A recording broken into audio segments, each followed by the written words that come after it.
Hello everyone. Today I will share the report about comparison of the assessment of students' physics curriculum in Finland and mainland China.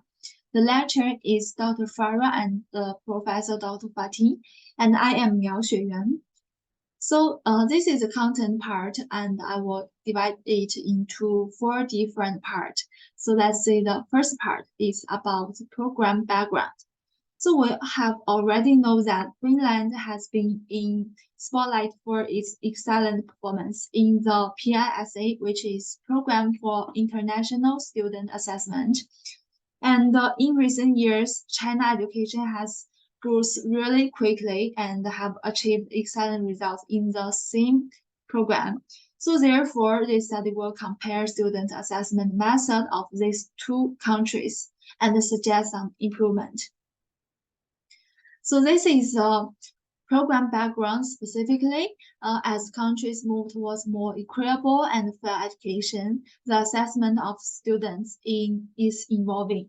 And different countries and regions have different economic and political contexts. And therefore, different countries have different methods of assessing students. So for Finland, they use school-based assessment method to assessing their students' performance. But for mainland China, it's different. They use summative assessment, which is focused on exam scores. So they are really different. School-based assessment in physics curriculum aim to provide a more comprehensive and more real assessment of student physics knowledge and skills. School-based assessment is conducted by teachers during the lesson and can integrate assessment and instruction. So this assessment method give teachers more power to do assessment, and that's why they said it's more comprehensive and more real.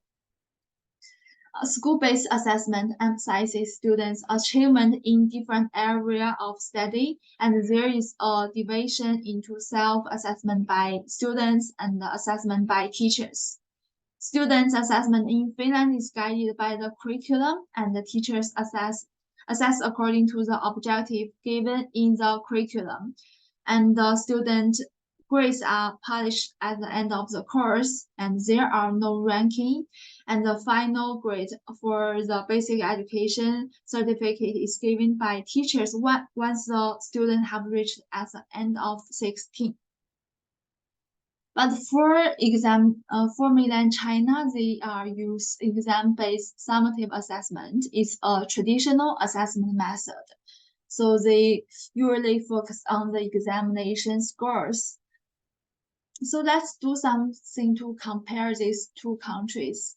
The first one is about objective. In Finland, it's encouraging and supportive by nature, which is a combination of formative assessment and summative assessment.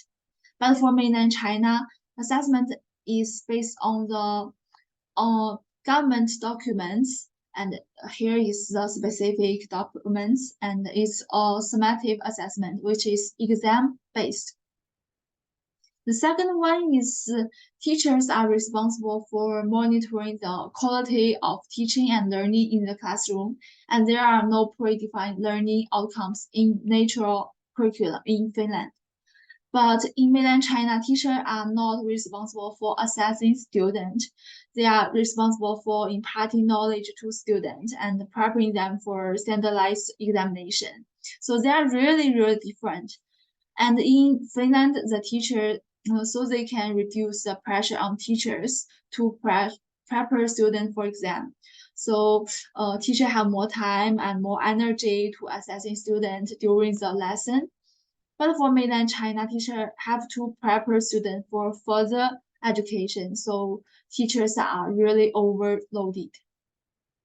The third one in Finland, if the student, if their parents wanted to know their children's performance in the school, in Finland there are an annual assessment of students by students, parents, and teachers.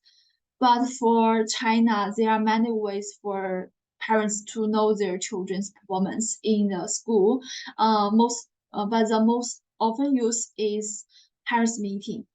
just like after each examination, usually midterm and final, the school will organize a parents meeting for parents, teachers, so the parents can easily gather students' performance during this parents meeting. And in Finland, they like standardization, but for mainland China, it's really standardized. So that's different.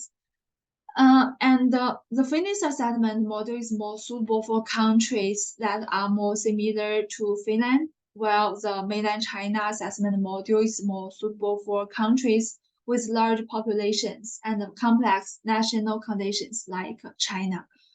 Even so, they are part of Finnish and Chinese module that are was borrowing from each other. The first one is for Finland. In Finland, school-based assessment in Finland is do not work for gifted students.